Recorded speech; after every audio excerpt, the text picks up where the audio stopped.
اللہ تبارک و تعالیٰ نے انسان کے لیے جو انعام و اکرامات تیار فرمائے اور جو جزائیں تیار کر رکھی ہیں، ان تمام جزاؤں کے لیے ضروری ہے کہ اللہ تبارک و تعالیٰ کی عبادت کی جائے، اللہ تبارک و تعالیٰ کی معرفت حاصل کی جائے۔ ہمارے آج کے جو بیان کا موضوع ہے وہ بھی معرفت الہی کے متعلق ہے، اللہ تبارک و تعالیٰ کی ذات کو جاننے کے متعلق ہے۔ اللہ تبارک و تعالیٰ قرآن پاک میں فرماتا ہے کیف تکفرون باللہ وکنتم امواتا فاحیاکم ثم یمیتکم ثم یحییکم ثم الیہ ترجعون۔ اللہ پاک ایک ہے، اس کا کوئی شریک نہیں ہے۔ قرآن پاک میں اللہ تعالیٰ کی معرفت یعنی پہچان کے بہت سے دلائل ذکر کیے گئے۔ اللہ تبارک و تعالیٰ نے جو بیان فرمایا ان دلائل کی ایک قسم دلائل انفس بھی ہے۔ اب دلائل انفس کیا ہوتا ہے؟ یعنی انسان کی ذات، اس کا وجود، اپنی چلتی ہوئی سانس، اس کی شاہکار تخلیق اور اس کا بچپن، جوانی، بڑھاپا اور انسان کا ہر حال میں بذات خود اللہ پاک کے وجود کی دلیل ہونا ہے۔ اس کو کہتے ہیں یہ دلائل انفس ہیں، بندے کی اپنی ذات، یہ اللہ تبارک و تعالیٰ کے وجود کی بہت بڑی دلیل ہے۔ سورہ بقرہ آیت نمبر 28 کی جب ہم نے تلاوت کی ہے، اللہ تبارک و تعالیٰ نے اس آیت میں اللہ پاک کی معرفت کے متعلق چند دلائل انفس بیان کیے گئے ہیں۔ معرفت سے متعلق چند باتیں اہم ہیں جن کا سمجھنا ضروری ہے۔ پہلی بات یہ ہے کہ یہ بات ہے بٹھا لیجیے کہ سب سے پہلا اور اہم ترین فرض جو ایک انسان پر عائد ہوتا ہے وہ اللہ تبارک و تعالیٰ کی معرفت ہے، اللہ پاک کی معرفت ہے۔ بلکہ حق تو یہ ہے کہ ہمارے دنیا میں آنے کا بنیادی مقصد ہی معرفت الہی ہے۔ ہمارے دنیا میں آنے کا بنیادی مقصد ہی معرفت الہی ہے۔ قرآن کریم میں اللہ تبارک و تعالیٰ فرماتا ہے وَمَا خَلَقْتُ الْجِنَّ وَالْإِنسَ إِلَّا لِيَعْبُدُونِ۔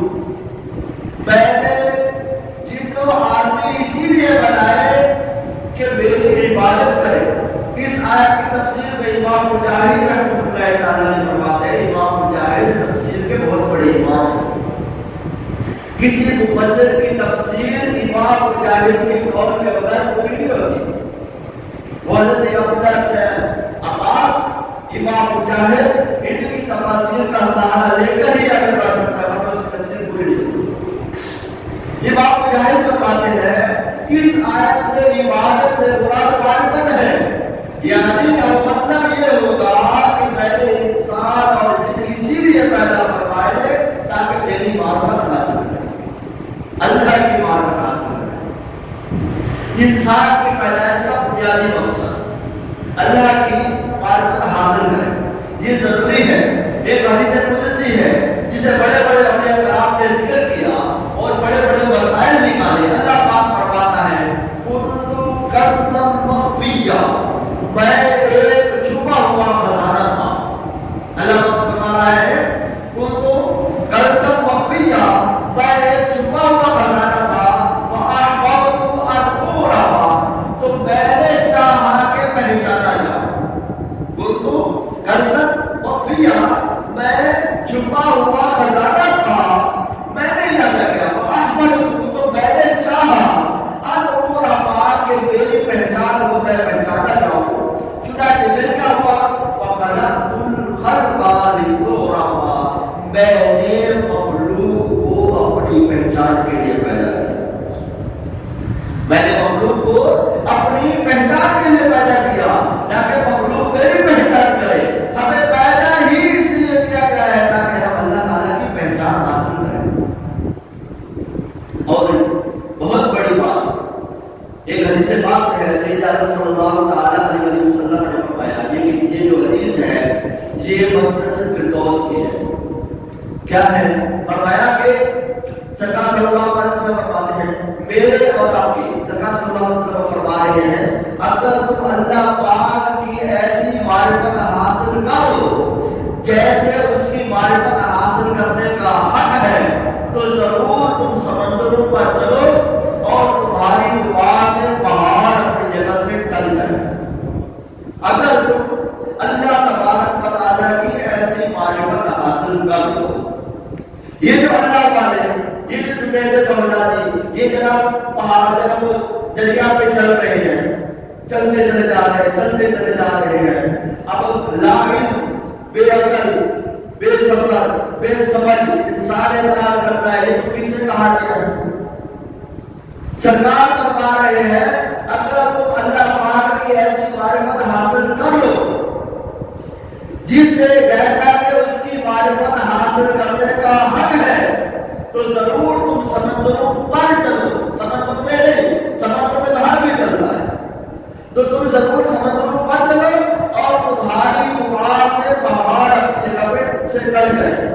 یہ ہے معرفت الہی۔ جس شخص کو اللہ پاک صحیح معنوں میں اللہ پاک کی پہچان نصیب ہو جائے اس کا بہت ہی اونچا مرتبہ ہوتا ہے۔ حضرت حذیفہ بہت بڑے عالم تھے، آپ توبہ سے پہلے ایک مشہور ڈاکو بھی تھے، پھر اللہ پاک نے آپ پر فضل کیا، آپ پر کرم ہوا، آپ نے توبہ کی اور نیک کاموں میں مصروف ہو گئے۔ رب کریم عز و جل کا بڑا فضل تھا اور ایسا بلند مقام عطا ہوا کہ آپ ایک مرتبہ مدینہ شریف کے ایک پہاڑ پر موجود تھے۔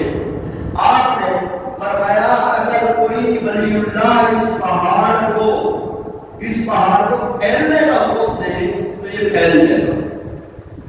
اتنے میں بدا کی پہاڑی پھیلنے لگ گئی، اتنے میں بدا کی پہاڑی پھیلنے لگ گئی۔ آپ نے فرمایا رک جا، میں نے تجھے کب کہا ہے پھیل؟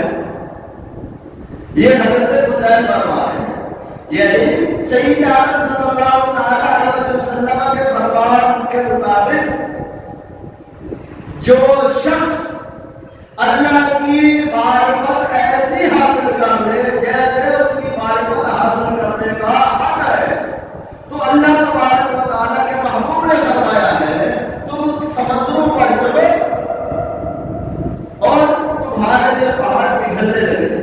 یہ ہے معاملہ۔ تو حضرت حذیفہ ایسی شخص ہے کہ پہاڑ اپنی جگہ سے ہٹ جائے، پہاڑ اپنی جگہ سے ہٹ جائے تو حضرت حذیفہ کی ابھی بات کی تھی کہ پہاڑ پھیلنے لگے، آپ نے فرمایا پہلے تجھے کب کہا ہے پھیل، رک جا، تو وہی رک گئے۔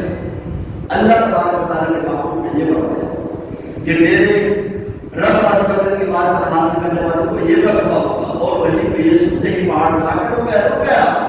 یہ ہے معرفت کا رتبہ۔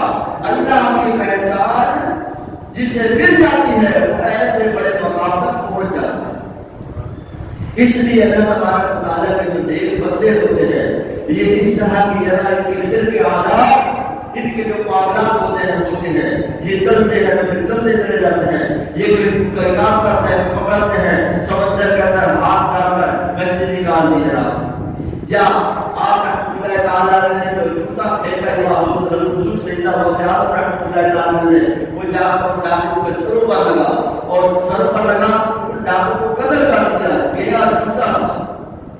لیکن کب کس وجہ سے گیا؟ حدیث مبارکہ سرکار نے فرمایا، مسند فردوس کی حدیث ہے، فرمایا تو اللہ تعالیٰ کی معرفت ایسی حاصل کرو جیسے اس کی معرفت حاصل کرنے کا حق ہے تو پھر کیا ہوگا؟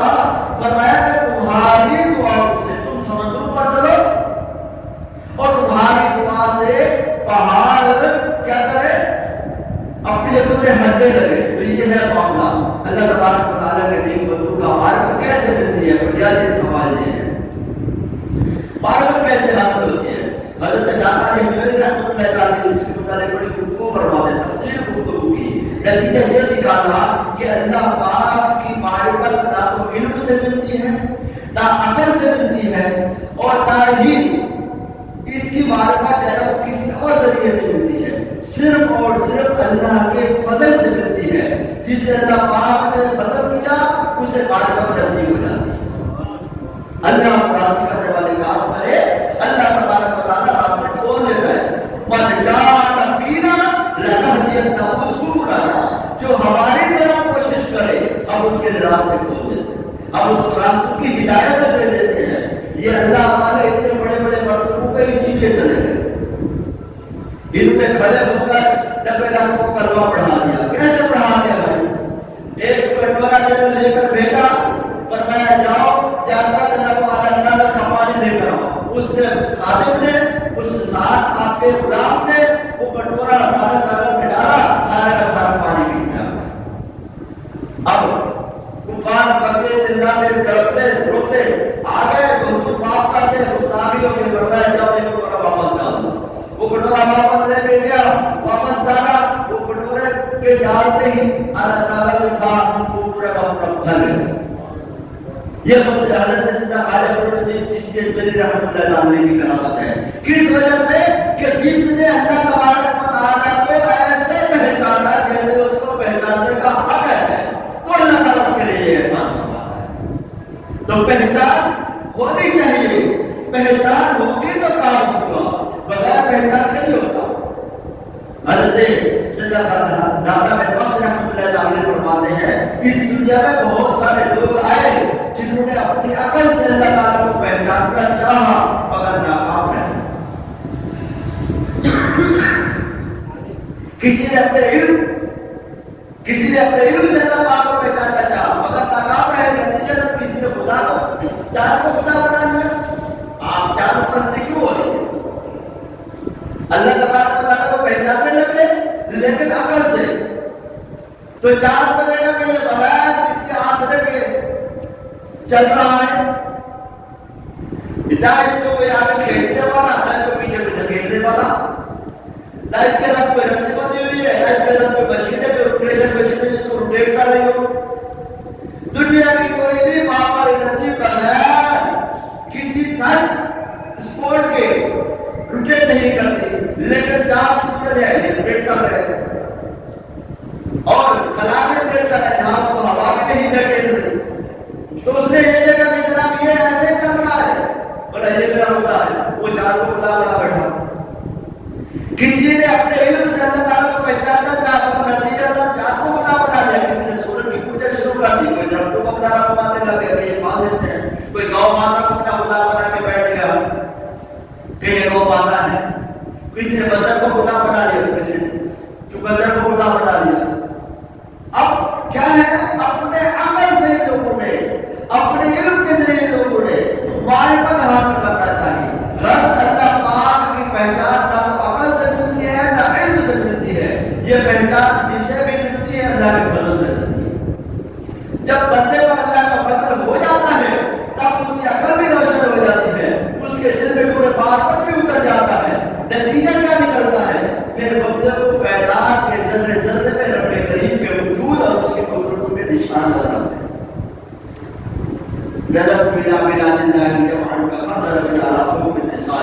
میں نے اللہ تبارک و تعالیٰ کے شہروں کو ہتھیلی پر ایسے دیکھا جیسے رائی کا دانہ رکھا ہو. یہ وہ سے پاک ہے, وہ سے پاک فرما رہے ہیں. کب ہوا یہ؟ تب جب اللہ کے فضل سے معرفت مل گئی. حاصل کر لو گے معرفت تو پھر دریاؤں میں بھی چلے گئے, پہاڑ بھی اپنی جگہ سے ہٹنے شروع ہو جائیں گے. کب؟ جب معرفت الہی حاصل کر لو گے, اور معرفت ویسی جیسی معرفت حاصل کرنے کا حق ہے. اور معرفت اللہ کے فضل سے ملتی ہے, اللہ کی عطا سے ملتی ہے. معرفت کوئی کسب بھی نہیں ہے, 100-200 روپے کا سودا نہیں جا کے دکان سے خرید کے لے آؤ. معرفت یہ چیز ہے.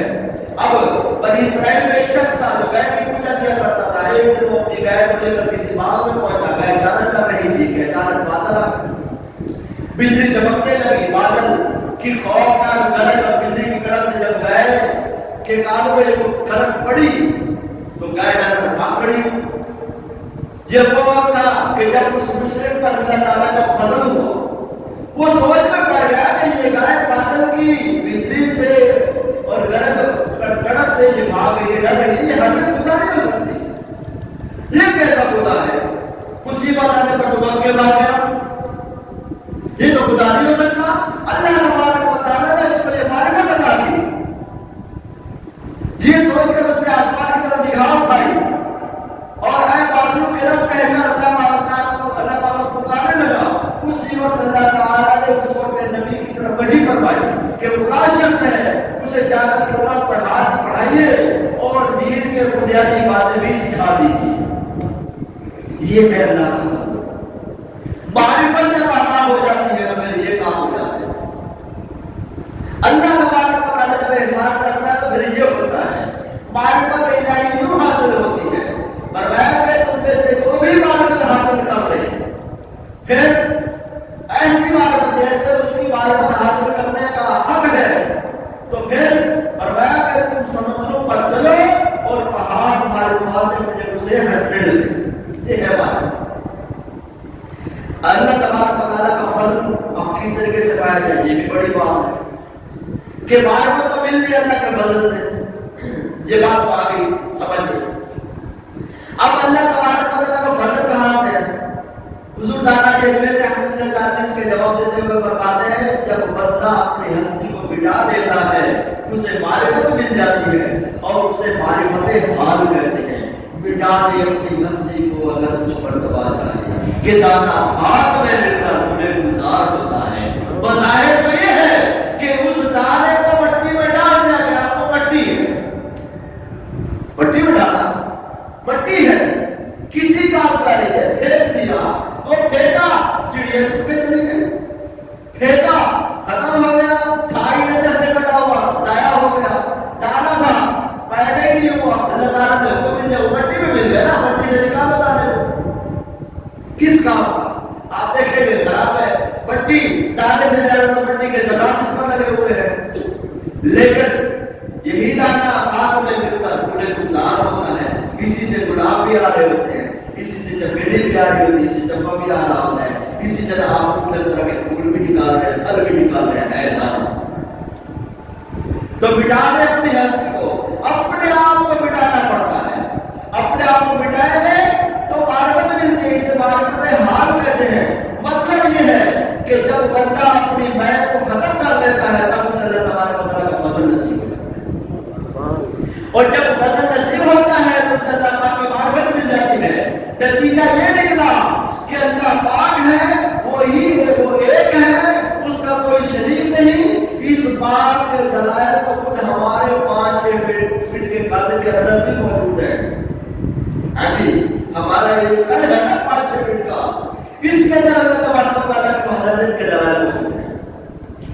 مگر جب تک اندر میں, انا, تکبر, خود پسندی موجود ہے تب تک ان دلائل کی کچھ فائدہ نہیں ہوتا. ان دلائل کو دیکھ نہیں سکتے, ان دلائل کو سمجھ نہیں سکتے. اس لیے لازم ہے کہ اپنی انا, خود پسندی کو مٹا دیں. انشاءاللہ کائنات کے ذرے ذرے میں رب کریم کی قدرت کے نشان نظر آئے. افلا ينظرون الى الابل كيف خلقت والى السماء كيف رفعت والى الجبال كيف نصبت والى الارض كيف سطحت. کوئی تو ہے, آپ کا بال آ گیا, آپ نے کہا دیا پھر آ گیا. آپ نے آنکھ اٹھا کے دیکھا, آپ کو سامنے چیزیں نظر آ رہی ہے, نظر دیکھ رہے ہو, نظر آ رہی ہے. کہاں سے نظر آ رہی ہے؟ اللہ تبارک و تعالیٰ کی قدرت کے آپ کے اندر رکھے دوڑ رہی ہے.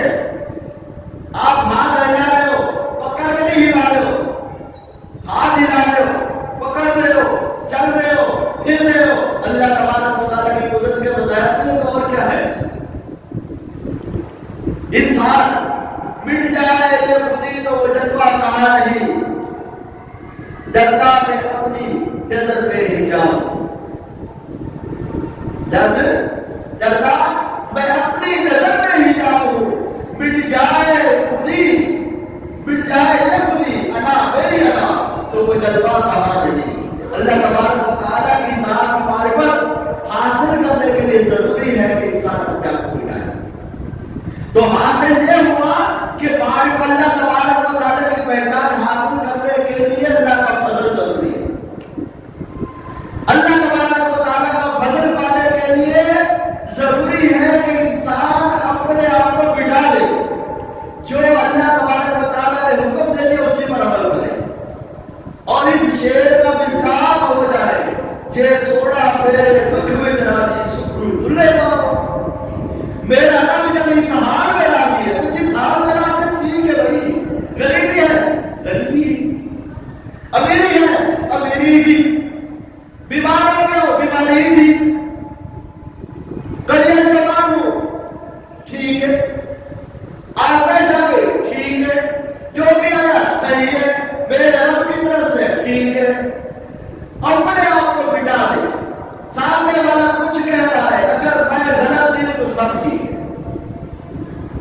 سامنے والا کچھ کہہ رہا ہے، کہنے دیجیے، اگر میں غلط نہیں ہوں تو سب ٹھیک ہے، میں غلط ہوں تو اپنے آپ کو وزٹ کریں،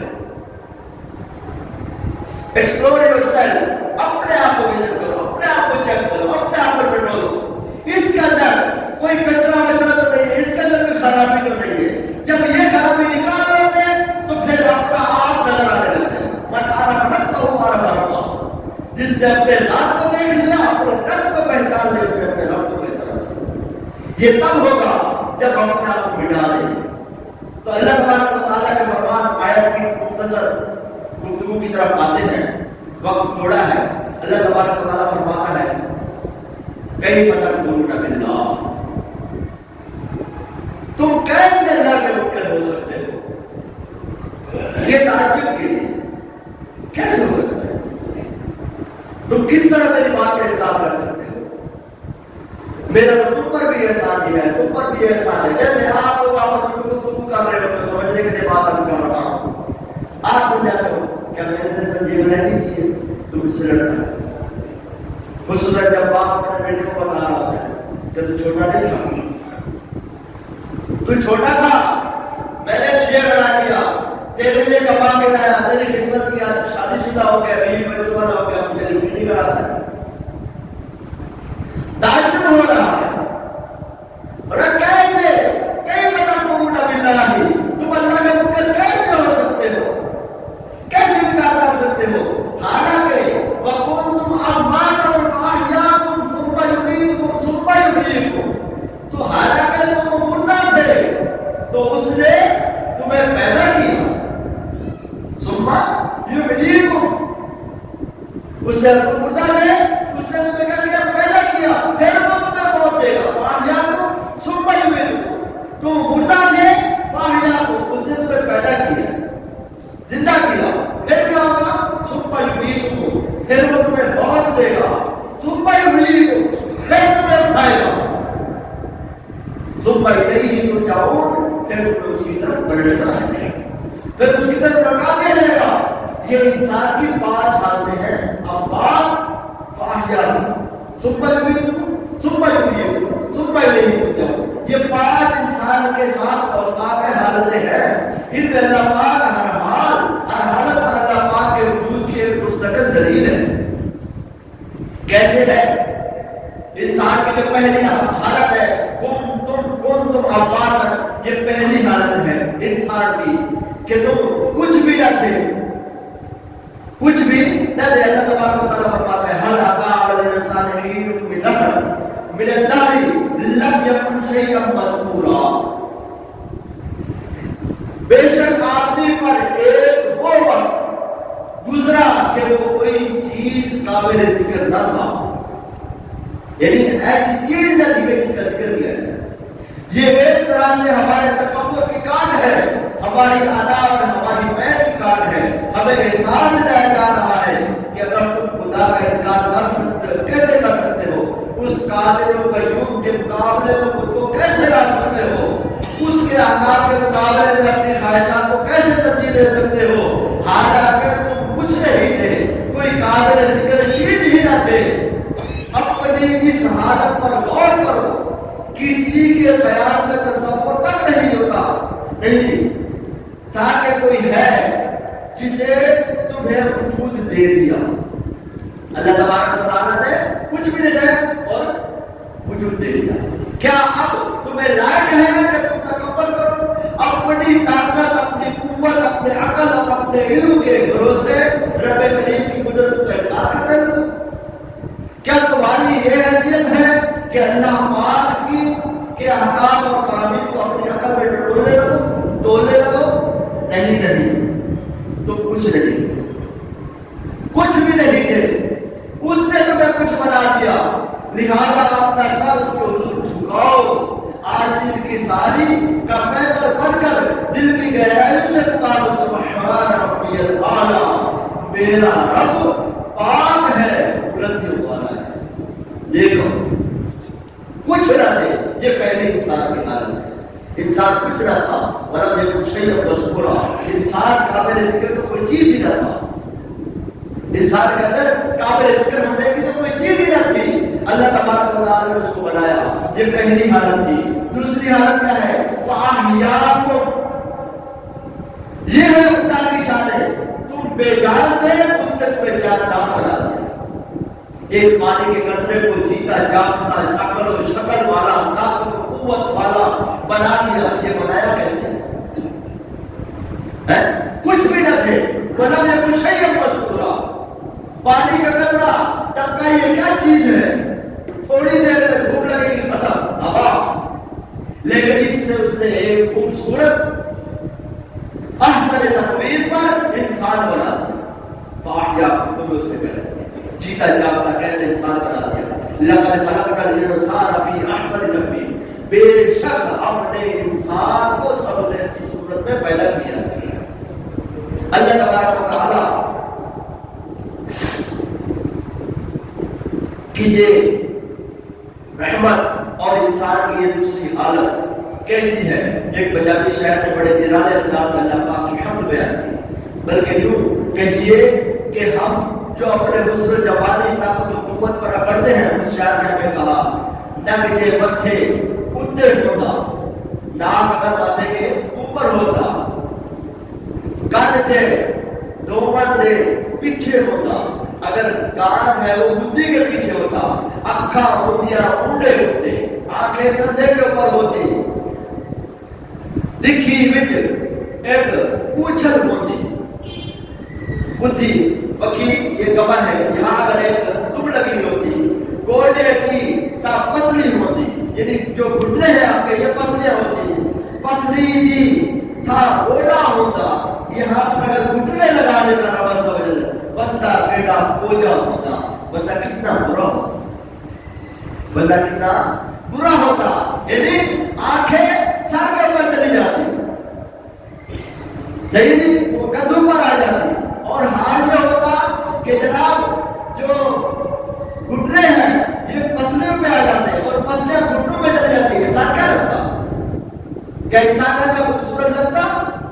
اللہ تبارک و تعالیٰ کا یہ ہے، صدقے جائیے سونے رب دے، اللہ پاک کے صدقے ہو جاؤ جن نے خاص کرم فرمایا کہ جس پاک پروردگار نے ایسا خاص کرم کیا ہے، مٹی دے اس باغے میں کتنا صورت مرد بنایا، مٹی کا ایک پودا ہے جس کو ایک خوبصورت انسان بنا دیا۔ اس پاک پروردگار نے ایسا پاک پروردگار کہ خود فرماتا ہے وہ الذی یصورکم فی الارحام کیف یشاء، وہی ہے جو ماؤں کے پیٹوں میں جیسی چاہتا ہے تمہاری صورت بنا دیتا ہے۔ یہ ہے اللہ تبارک و تعالیٰ کا نام۔ اللہ تبارک و تعالیٰ کا یہ احسان، یہ انسان کی حالت ہے۔ فَأَحْيَاكُمْ، ایک بے جان قطرہ کسی کام کا نہیں، کسی کام کا نہیں، اوپر کا اسپیکر کھلا ہوا ہے، ورنہ آپ کو اور کھول کے باتیں کر، میں بیٹیاں بھی گفتگو کو سنتی ہے، علم دین حاصل کرتی ہے، تو بے جان قطرے کو اللہ تبارک و تعالیٰ نے کیسا خوبصورت انسان بنا دیا ہے، شاید نے کیسی پیاری بات کر دی۔ اللہ تبارک و تعالیٰ نے فرمایا فَتَبَارَكَ اللَّهُ أَحْسَنُ الْخَالِقِينَ، تو بڑی برکت والا ہے وہ رب جو سب سے بہتر بنانے والا ہے۔ نمکینی، گراؤ، کڑواہٹ، گرمائش اور مٹھاس، اس کے بارے میں ایک مرتبہ امام اعظم رحمۃ اللہ تعالیٰ علیہ امام جعفر صادق رضی اللہ عنہ کی خدمت میں حاضر ہوئے تو امام جعفر صادق نے فرمایا ہے نعمان کیا تم آنکھوں کی نمکینی، کانوں کی کڑواہٹ، نتنوں کی گرمائش اور ہونٹوں کی مٹھاس کے بارے میں کچھ جانتے ہو؟ آپ کی نہیں۔ امام جعفر صادق رحمۃ اللہ نے فرمایا میرے دادا جان سے روایت ہے کہ رسول رحمت شفیع امت صلی اللہ علیہ وسلم نے فرمایا اللہ پاک نے اپنے فضل و احسان سے ابن آدم کی آنکھوں میں نمکینی رکھی، کیونکہ آنکھیں چربی سے بنی ہے، اگر اس میں نمکینی نہ ہوتی تو یہ پگھل جاتی، اگر اس میں نمکینی نہ ہوتی تو یہ پگھل جاتی۔ اللہ پاک نے کڑواہٹ ابن آدم کے کانوں میں رکھی، اگر ایسا نہ ہوتا تو کیڑے مکوڑے پڑ جاتے، کان کے اندر کیڑے مکوڑے اندر چلے جاتے اور دماغ کو نقصان پہنچاتے۔